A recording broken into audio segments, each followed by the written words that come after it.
interact with people, and it's reconnecting with everything that I always wanted to do. And in those type of instances, in those types of situations, like that's how I know the universe has told me this is what you're supposed to be doing.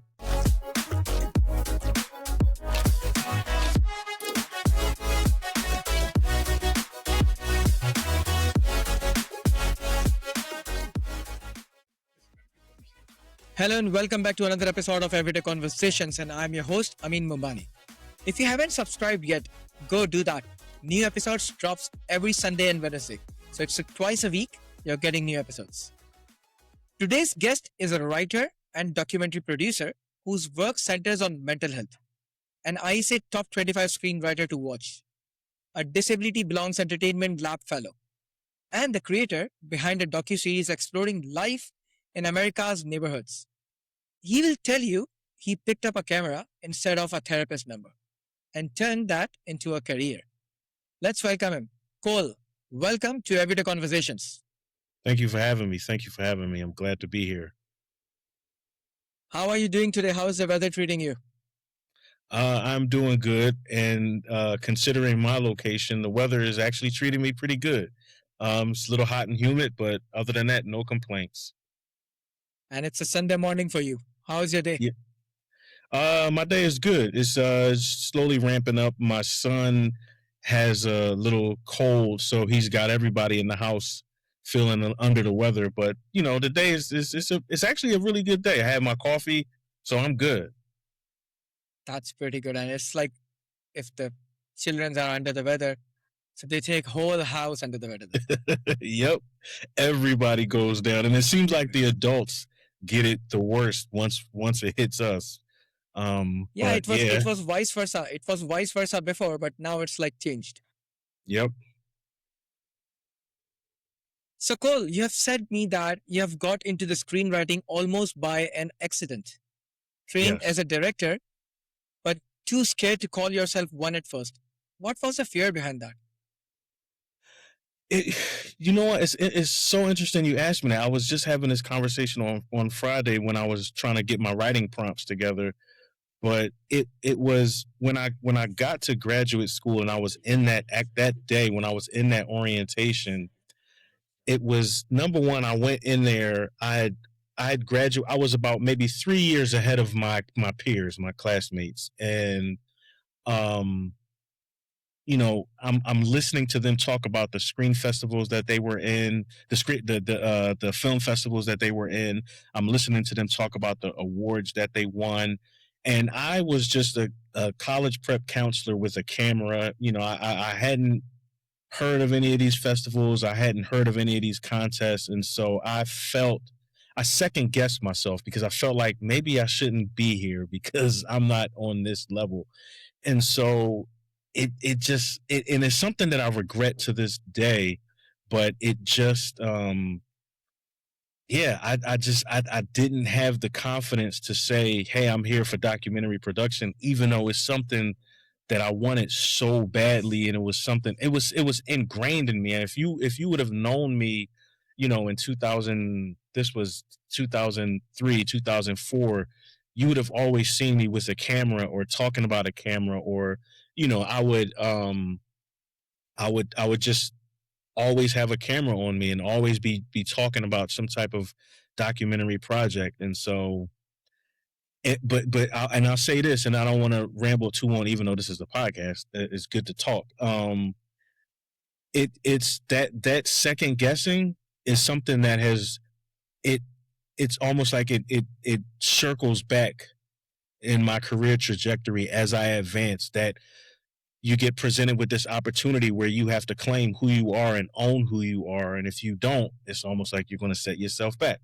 So it's a very interesting place, that fear, the way it manifested in my career.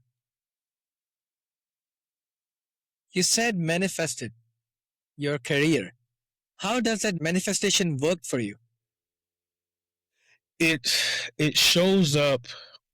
So I find myself at a crossroads in a sense that it's time to advance. It's time to move forward. It's time to step into a new uh realm, in a sense. And with that, it you have the questions, man, what's going to happen?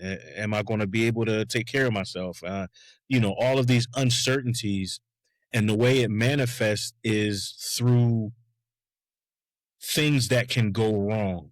This could happen, that could happen, this may not happen, that may not happen. And as those thoughts start to manifest and start to pick up momentum, it causes me to want to play it safe or be comfortable.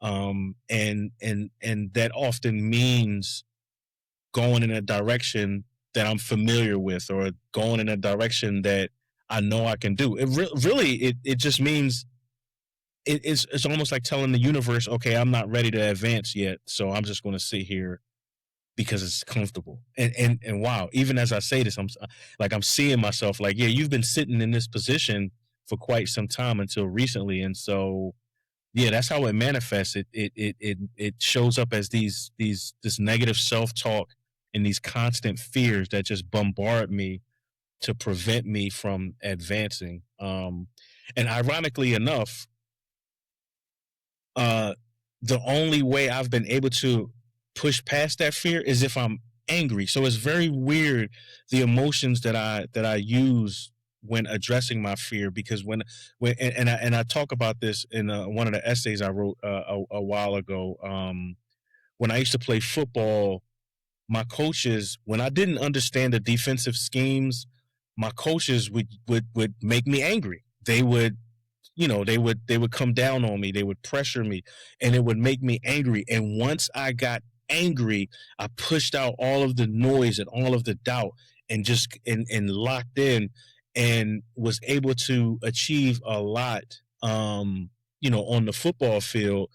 And so it's like reaching that level of anger, that anger sort of drowns out the fear. And so it's fascinating. It's frustrating, but it's also fascinating in how to respond to emotions and emotional triggers and stuff like that. That's why I love writing in this mental health space. So, does your family and your loved ones know the secret that to make Cole angry, things will be done so faster? They haven't picked up on it, only because, in a sense, that anger, it's not healthy. True. It it takes away from, like, it's true, I can push past the fear, but it does come at a cost.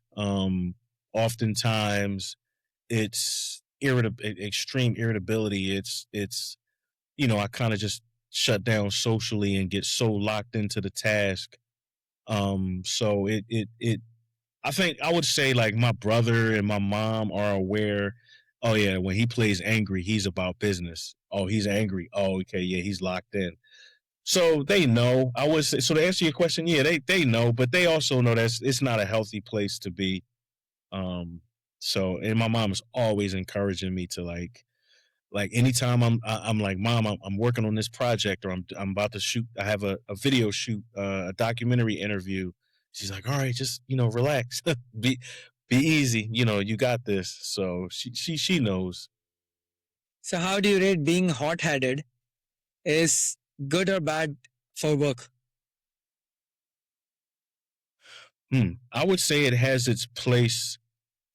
I would say ultimately, I don't think. That's a great question, because I'm sitting here. It has its place. It's only bad. I'll tell you like this: it's bad if it impacts your health, and if it impacts others.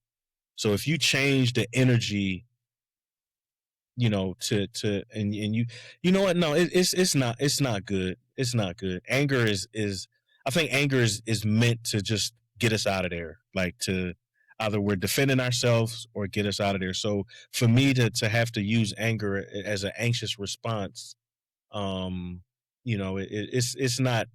it's not healthy, because it's not in the right context.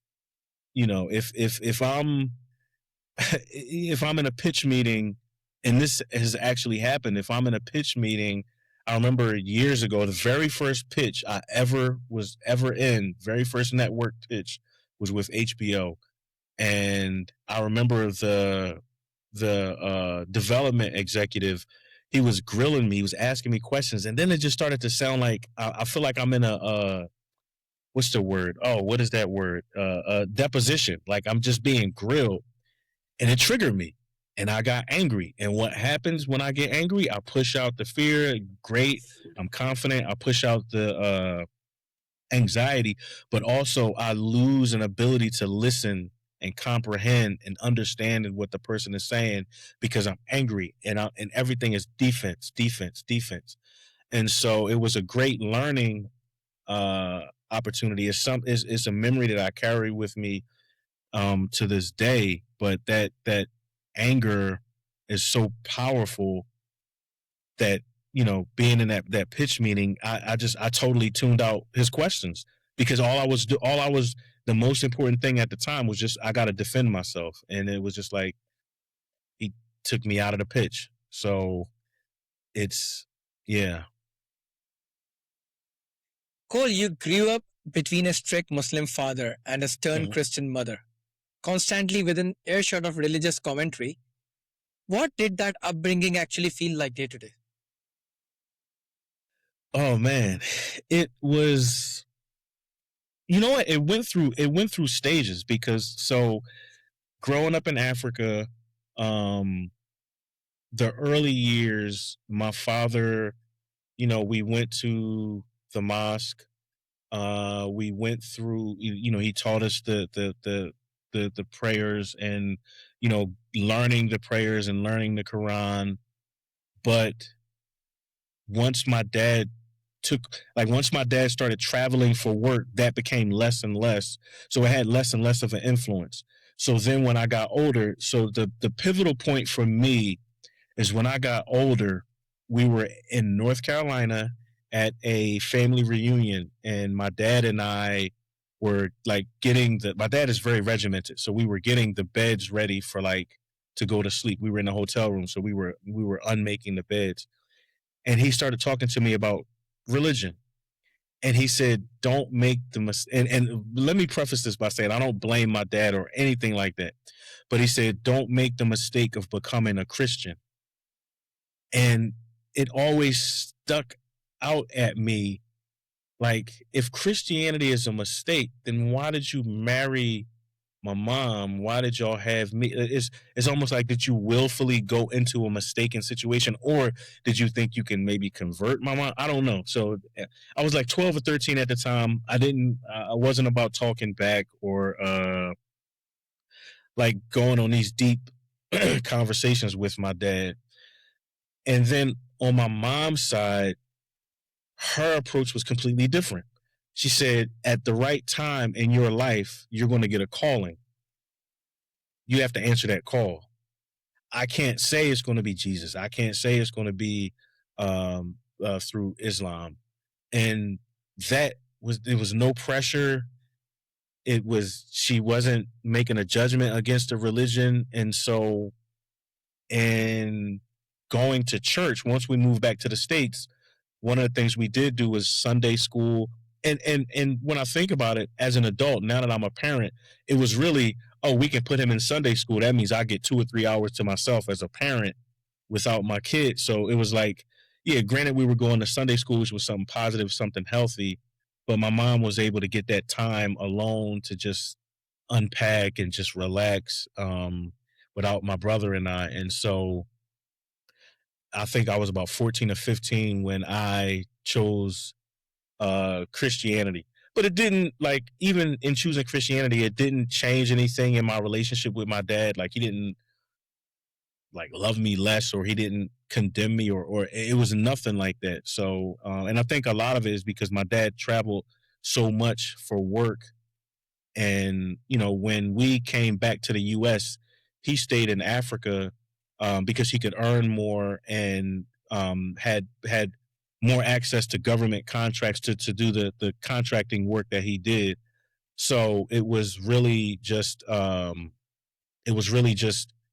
convenience kind of led me to Christianity, but at the same time, that lack of pressure um, really is what sold me. So your family moved to the US and you have said that you experienced things that were so traumatic you had to write about them later. How much of that you are comfortable walking through me right now? Um, yeah, it's so initially some of the traumatic experiences were coming to the US, um not being used to Western culture, not being used to American culture. You know, I don't believe I spoke with an accent, but French was my primary language, even though I can't even like, once you stop doing it consistently, you kind of lose that muscle memory. My brother's a little bit different. He's multilingual. I'm just like, ugh, it's going. But we spoke French primarily, and so I spoke different to my peers, and so a lot of the early traumatic experiences was just a lot of bullying, a lot of targeting. Um, Went to a boys and girls club for summer camp, and I remember the camp counselor just talking about how dark my skin was, like publicly, like, look how black he is, and he's from Africa, and just all of these derogatory, just constantly, like, every all eyes on me, everybody's laughing, and I'm the target of these types of jokes. So that was like some of the early traumatic experiences.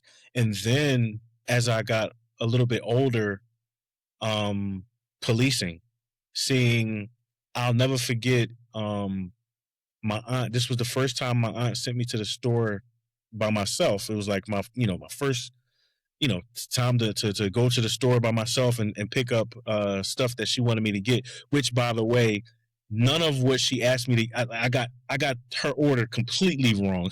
And so that's a sidebar. But I remember coming out, and the cops, and at the time I didn't know what was going on. I just, in my mind, cops, bad guys. So the cops were questioning this guy, and I remember they just started like hitting him, and he had a shoebox. And I remember they took the shoebox and they were hitting him, and they were hitting him. And then the one cop looked at me and told me to leave, like told me to go home. And so, like, of course I left. But years back when I reflected on it, I almost want to say that they were, in a sense, shaking him down, because as I understood more and more, the area we were in was a high crime area, it was high drug area. Okay. I learned that, a lot of times the hustlers and the drug dealers would put their money in a shoebox, in sneakers, or their drugs in the shoebox and sneakers. And so for them to take this box, it just, two and two together, there had to be something in it. Just different stuff like that. The I think the most traumatic was the night three of my friends died in a fire because their sister was under punishment, or she set the house on fire, and they died because they were afraid to try to escape. And that is something that's painted in my memory. I don't talk about it much. It seems like every now and again I'll do some research online to, like, try to see if there's any information. But this happened so long ago. This was in the '80s. But there's still information about it. I remember the news headline on Channel 6, which is our like most popular TV station out here, is Channel 6, was fatal fire. And it happened right around the corner from where I grew up. But to be playing football one day with these guys, Robert, Anwan, and Preston, and then the next day they're no longer here. It's just, even to now, I'm 47 years old. This happened in the '80s. My mind still struggles to make sense of that. Like, we were just playing football, and now they're not here through no action of, like, through no fault of their own. They were killed in a fire, and it's mind boggling. when my roommate in college died, we were just playing basketball, and now he's no longer here. There's no those types of traumas. There's no separation in time. It's as if my mind. It's as if this just happened last year, and it's like that with Robert, Anwan, and Preston, and it's like that with Troy. That it feels like it just happened. So the better I can go without thinking about it, the better I am. But every now and then it rears its ugly head. When I first met my wife and we had moved in together, that transition, I started having a lot of flashbacks of the death of Troy to the point where I had to go to therapy. And they put me on a medication. It was called Prazosin, I think. It's like a blood pressure medication, but it helps with PTSD. A lot of soldiers and vets take it. I think it's Prazosin, yeah. And so that helped tremendously. But it's just like that type of trauma is the worst because it's unpredictable. You don't know when it's going to hit. You don't know what's going to trigger it. It could be a scent. It could be somebody saying something. It could be a song. And then, you know, when you are meeting a therapist, this is something that doesn't get talked about often, but when you're meeting with therapists and you're trying to find that right therapy relationship, you're having to recall and recount these traumatic experiences over and over and over again. So that becomes a challenge. Like that becomes difficult. And so even finding a therapist um through those traumatic experiences is difficult because they ask these questions, and these are the things you want to talk about, and these are the things you want to know, are they qualified to handle, so you have to talk about it. So it's not as difficult for me to talk about it, but I know on the back end, like I'm going to pay for it in a sense, in a weird way. You mentioned, Cole, that your college roommate died in your arms and Yes. that you probably should have found a therapist long before that. But what did you do instead? What did I do in when so prior to his death, I believe I had been dealing with some depression issues back when I look back on it. But at that time, I was 18, 19, 20. I didn't even know at that time, I didn't know enough about therapy to even ask or get help, despite the fact that, I was in this college program that talked about, therapy is available to students. I still didn't make the connection. And it wasn't until after Troy died when the school came to me because I had to take the semester off, but the school said, we offer these counseling services in this building during these times. You can go sign up. And so that was what pushed me into therapy. That's what got me into therapy. That was my first introduction. And because of the nature of the events of my roommate's death, they referred me out to a more specifically trained therapist. So that turned out to be a good situation. But prior to that, yeah, I didn't have the language. I didn't have the necessary information to get that help. But I know, like, I can track back, just as a result of like just playing football, and when that transition happened and I no longer played, I went into a depression. I put on weight. Just all of the signs were there. I just wasn't getting the help. I was kind of suffering in silence, and it wasn't. It just because I didn't know.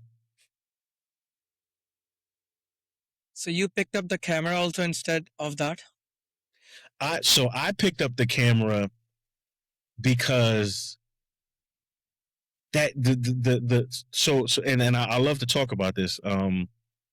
Holding a camera, the perspective that a camera gives you, you see the world through this mechanism, and I feel safe. It gives you this sense of weird.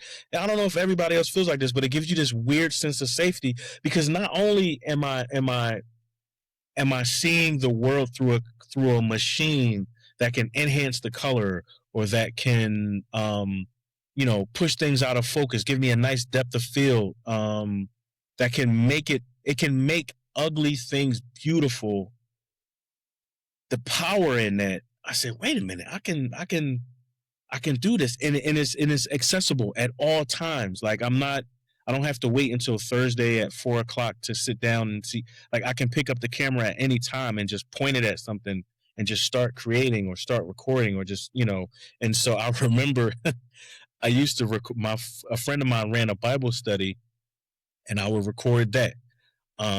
We would go on these expeditions like at night around the campus because there were like some abandoned houses around our campus, and so I would take my camera and I would record us on these expeditions, and we would take road trips, and I would have my camera, so I would always be able to see the world through this perspective. And I think it was really because it offered this level of safety and also confidence that I felt different, because when people saw me holding up a camera, they saw the camera first, and then they made up their own judgments and assumptions. And the assumption was always, oh, he's filming something, he's making something. And it was a way to control the narrative, in that people would ask me, oh, what are you working on? Or what are you filming? Or how often do you it gave me a chance to talk about the camera. And so that's how I kind of got the love for it. And when I would go through these periods where I wasn't seeing a therapist, it was still having this camera and being able to use it. I still have the camera that my mom bought me that I begged her for. That's downstairs. I still have the camera that my job got me, to document the student activities. That's sitting 10 feet away from me. So I still have all of the cameras that I've collected over the years, because they mean something.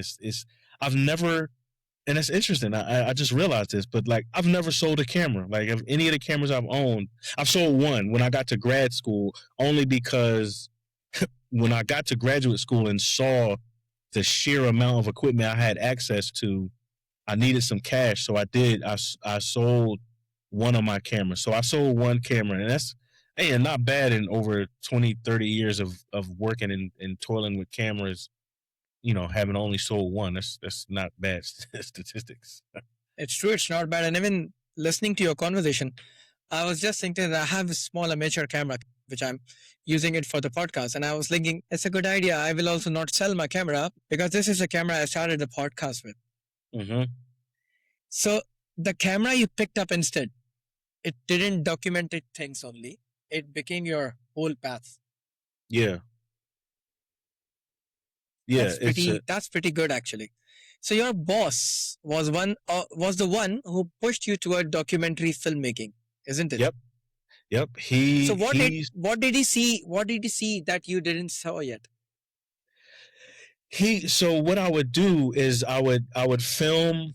It started specifically with the summer programs. I would film the like if they were, doing. So they would film like these the lectures and the classes and the activities and the things that the kids would do, and I would film them. And then it was a very simple formula. I would film them, and then I would take soundtrack music because I was heavily into soundtracks at the time, and I would take the soundtrack music and I would go into my laptop and just put the music with the visual, and then I would slow down some of the scenes in slow motion and bring out the emotions. And they thought it was like super, super cool. And he just asked me, like, do you think you can do this for all of our programs? And I was like, of course I can. So he's like, what do you need? I was like, well, I need a camera. Not only did they provide me with the camera, but they also bought me an iMac. And I used iMovie. So I learned on iMovie, and then I graduated to Final Cut. And so he just constantly encouraged me to be working on that, to hone in on that, and to ask me, have I ever considered like you seem passionate about that? And I was like, yeah, I always wanted to either direct music videos or make documentaries. It's just something that I've always wanted to do. And so he put the bug in my ear, and then I just started doing, my little research here and there when I could.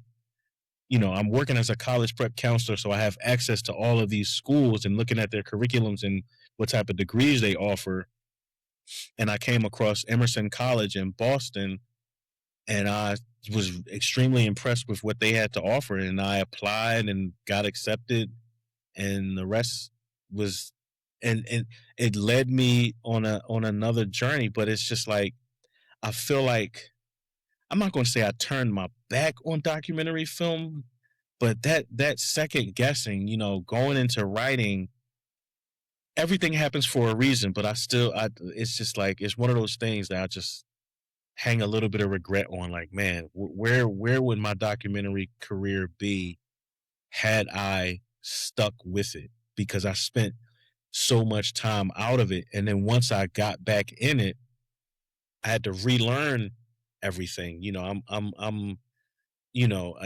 these cameras have 4K, 6K, 8K, and the workflows are different, and the editing styles are different. Everything's faster. Everything's, the aspect ratios are different, and it's like I have to relearn all of this stuff. I'm old school. I come from an era where they were still putting in mini DV tapes and cameras to record. So it's been exciting, but it's also been humbling in that I have to remind myself that you're almost a student all over again. So give yourself some grace as you're putting out these short documentary episodes. And so that's what I've been doing. But yeah. I'll raise my hand with you that also I'm an old school guy with you. I've seen those DV tapes, small DVs and big DVs, the Hmm. VHS tapes.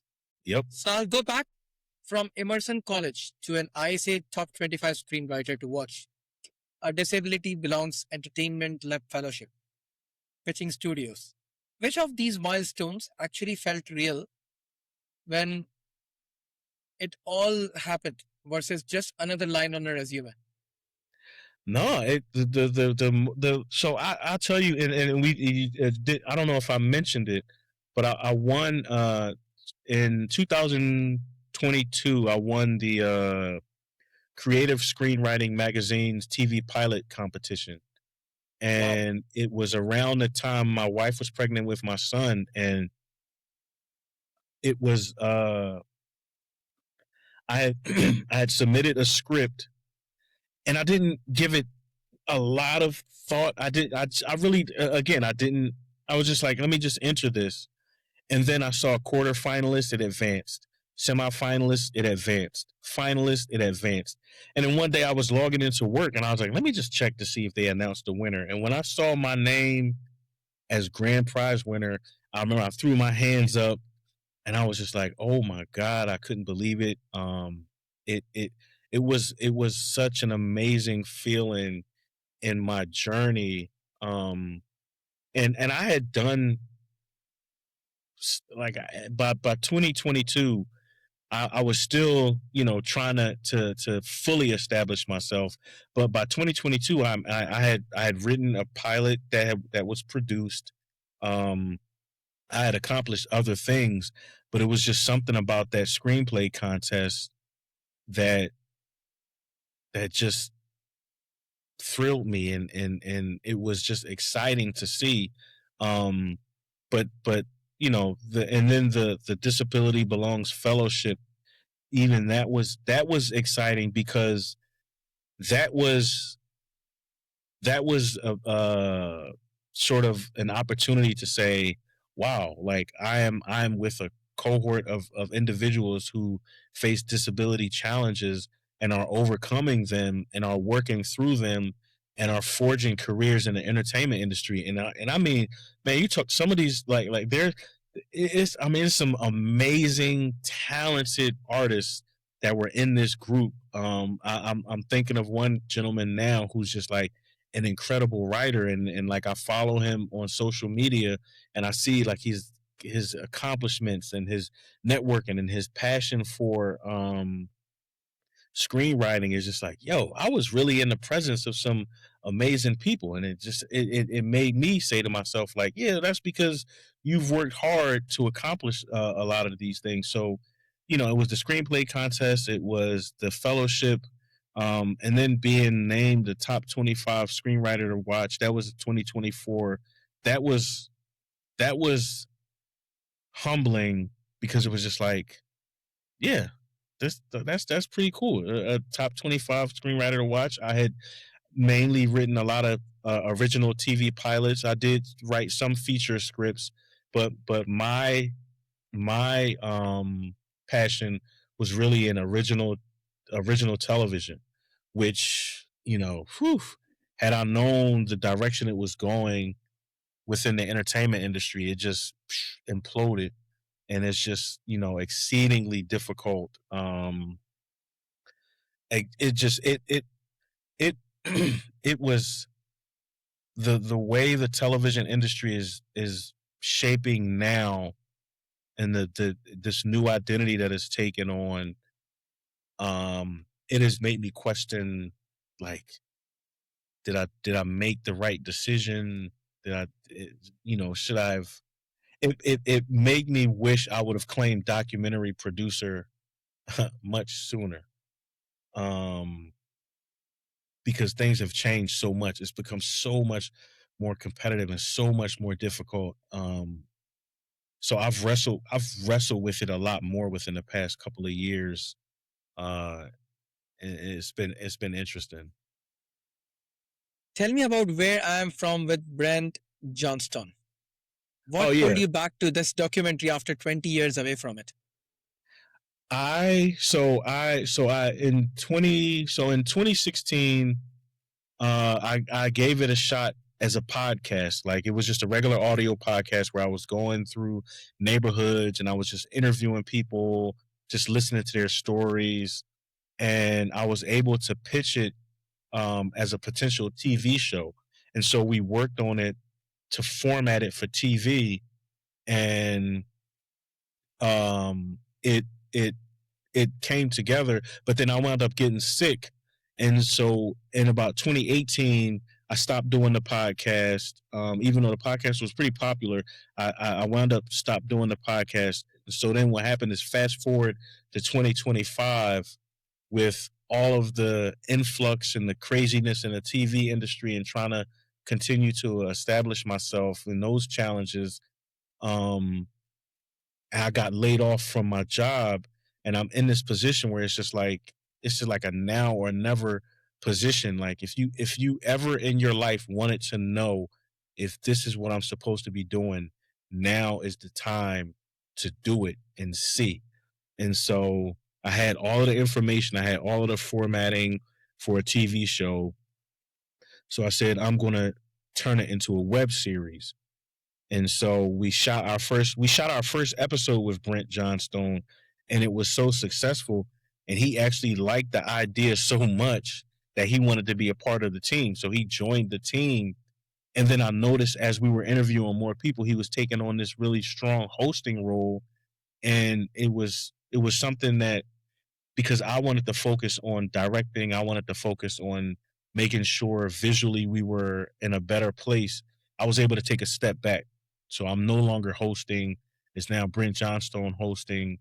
And so we're in Philadelphia, and we're going to different neighborhoods. In fact, we have later on this afternoon, we have an interview in the Germantown section of Philadelphia. So that's going to be pretty cool. So yeah, that's how that kind of came about. It really was like,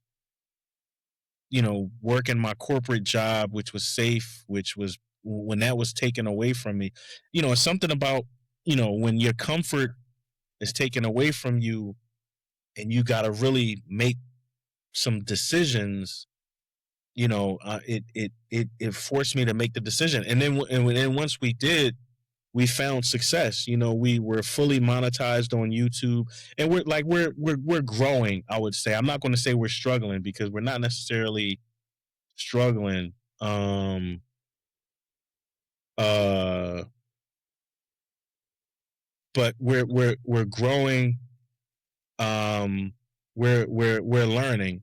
Um, So yeah, she actually my yeah. So yeah, it's just been super exciting because it's like, man, I got a chance to be behind the camera. I got a chance to shoot these documentaries. I get a chance to go into these neighborhoods and film B-roll, and I get a chance to really um interact with people. And it's everything, it's reconnecting with everything that I always wanted to do.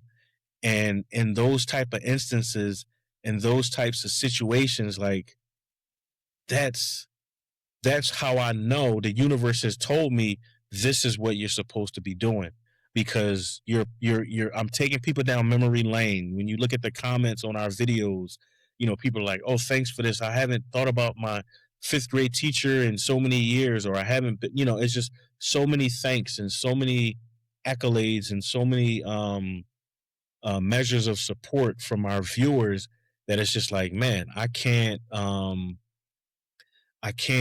stop doing this. I have to learn. I have to adapt, because it's also it's taught, one of the things that it's taught me is part of being a leader is not always leading, but it's knowing when to delegate and knowing when to uh say, hey, I can't do this. Because when I first started doing the web series, I was like, no, I'm going to control this, I'm going to control that, I'm going to control it, and then I was like, that's not helping. And so listening to other podcasts and listening to other documentarians and just really seeing that a good leader really knows how to delegate and say, hey, I can't do this. And a good leader also keeps people that are better than him around. And so we have a cameraman and an editor who is just exponentially better than I am. And I'm not afraid to say that, because he's younger, he's more in tune with the newer technologies. So I'm learning from him. So that's kind of how that came about. Like, it just, I had to go after it. Your directorial debut, F31.9 or Yeah. F31.9, is based on your own script. What does that title mean actually? I was confused in that. So that's why I said F31.9 or 31.9. And why Yeah. did this one need to be the one you directed yourself? F31.9 is the diagnostic code for bipolar disorder, which is a mental health disorder. It's bipolar disorder 1 or bipolar disorder 2. And in I guess I can't even remember the year, honestly. I was diagnosed with bipolar 2 disorder, which really is a strong depression met with periods of hypomania. So the manic phases aren't as intense as you would find in bipolar 1. But they are, they're there, they're present, but a lot of it is a sort of a manic, is a manic depression, um major depressive disorder, I should say. I'm sorry. That's what it used to be. I'm not a clinician, so I may be inaccurate in my determinings, but and so the reason why I chose to do this short film was because it's deeply personal, but at the same time, it has its place with an audience. When I was talking earlier, I talked about when I felt my that I had probably been struggling with depression, but I didn't have the language or didn't have the access. F31.9 is a film about what it looks like, because in the film the main character is diagnosed with bipolar disorder on the day he decides to propose to his girlfriend. So he's stuck with this he's at this crossroads where it's like, do I tell her or do I keep it to myself? Like, how do I have this conversation with her? And that's what the film is essentially about, having this conversation with your loved ones, telling them that, hey, I've been diagnosed with this disability. How do we move forward? And that's what it's about. And so that's where we're, as we're excuse me, as we're continuing to cast and put the film together, that's what it's shaping. And I've done a ton of rewrites. But that's where it's going. So is this So F31.9 available somewhere to watch for people? no, not yet, not yet. We're still in pre-production. We've had some personnel changes, but not yet. And it's going to be an 8 to 10 minute film. Probably going into production probably within the near future, but we're still in pre-production because we had some changes, some personnel changes, and then the reorders reshape some funding. So a lot of that work traces back to the same place, mental health. Yeah. So you're most known publicly for writing a pilot for a high profile radio personality, but the work you're proudest of seems to live somewhere quieter. What is it? Yeah, the work that I'm proud of is because it came from the work that I'm proud. It came from a place. I'm not going to say it came from a place of pain. It came from within me because that pilot that I wrote, that was single camera, that was comedy. Um, I I don't write comedy anymore. I write drama, but that first drama script that I ever wrote is called Porter, and it's the script that got me to HBO, that got me to Showtime. It's the script that won the screenplay contest. So it's the story, it's the script that made, and it's about mental. It's rooted in mental health. It's about a civil rights attorney, who is on this meteoric rise to national prominence, but he's quietly battling a mental illness that is threatening to dismantle his career. And it's like, how do you maintain this public presence and fight for these people, but at the same time you're in this internal fight? And so, that was the first drama I wrote, and that was the first, when I made it personal, in a sense, it resonated with audiences and it resonated with readers. And so now when I have another project that fingers crossed, I'm doing rewrites, but we're getting ready to submit to a network because of the mental health direction it's going in. Um, Again, it's whenever I tap into something that I recognize, that I can speak, that I'm familiar with, I can mold it and shape it into whatever the narrative it needs to be. But as long as I can take those core experiences and those lived experiences and paint them a different shade and put them in a different perspective, um, the work comes out strong. So it just I found my place in dramatic writing. I actually love it. Um, uh, so yeah. You said you want listeners to walk away with encouraged to seek help. What would you say to someone who is doing what you did for years, documenting everything except what's happening inside them? I would say, you know, I would say, so depending on how they came to me, depending on the context, I would say that, help is available in these ways. Because in order to navigate this, in order to understand this, you have to have a certain level of knowledge of self.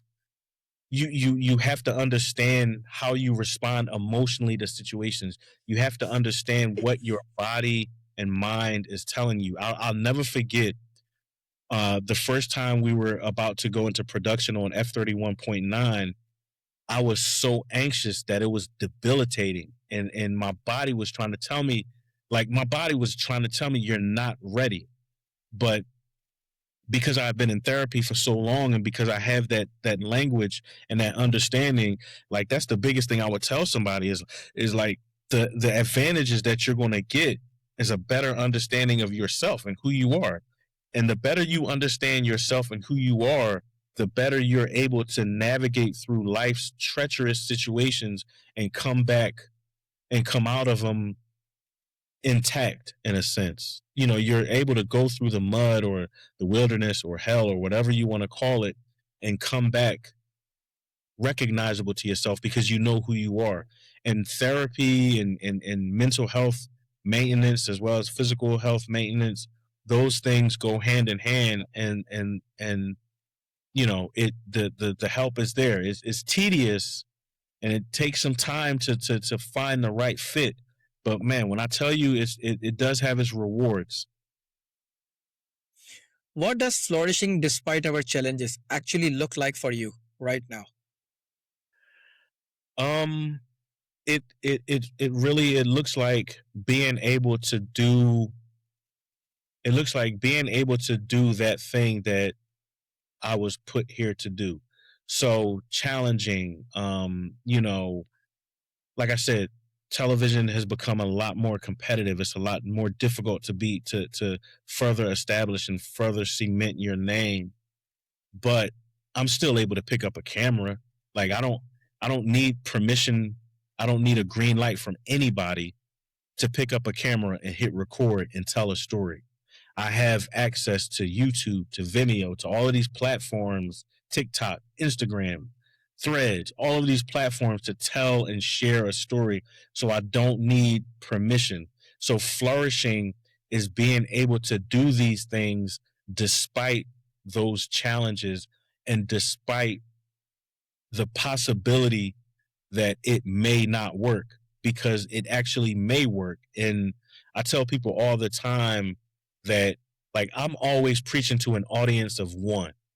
You know, my goal is to make that one connection with that one person that's like, man, I was struggling with this or I didn't know which direction to go with this, but now I know. And so if I'm able to do that, then my job is done. And the universe would in its own way reward me or provide me with the opportunity to continue to do that. And so that's basically how I'm flourishing. But I gotta be like it doesn't take flourishing doesn't take away from the difficulties or the challenges. They're still going to be hard. Um, you know, they're the challenges are still going to be there. But like I said, flourishing, man, is just like man, like I've had some tremendously difficult periods within this past year. I mean, just profoundly difficult with grieving the loss of relatives, the loss of different opportunities. But I got these, I got this documentary series that I'm doing, and I got these episodes that I'm putting out, and it's helping people, it's inspiring people. It's like it's worth it. It's just so worth it, man. Like you take the negative that hurts, but you get that positive that propels and inspires. And it's like this is life. Like this is the yin and the yang, and you find that synergy to make them work together.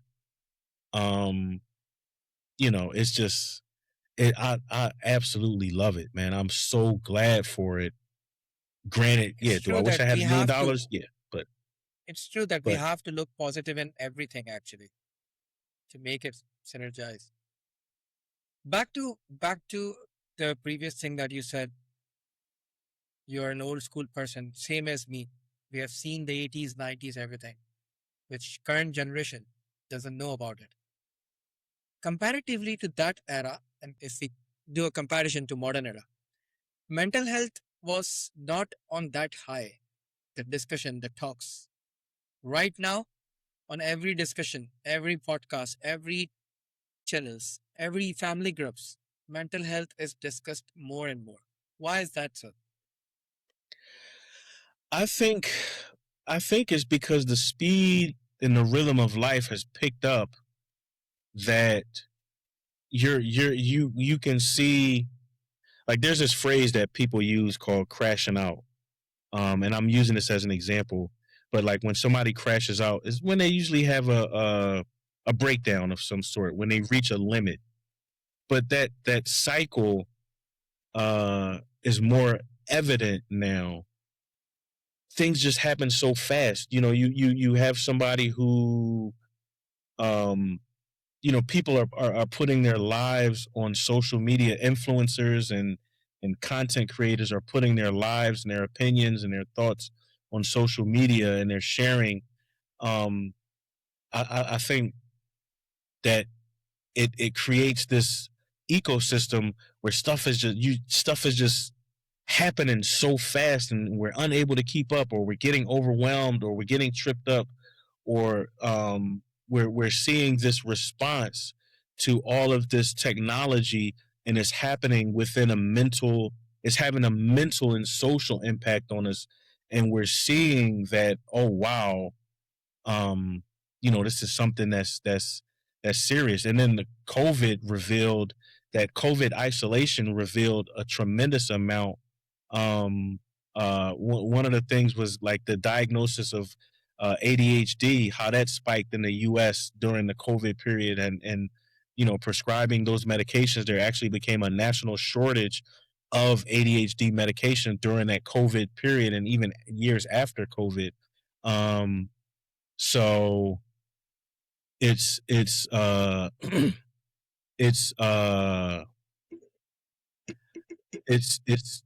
it's basically that's my opinion.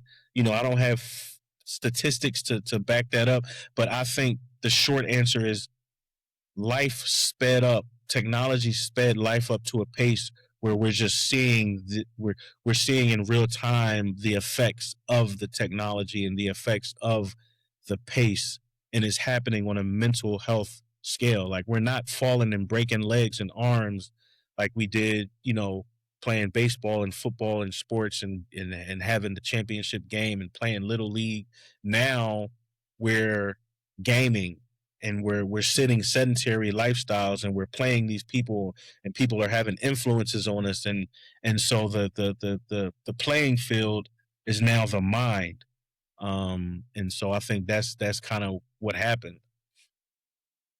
Towards the end of the show, every show, I'm asking my every guest something away from the topic, something away from the specificity.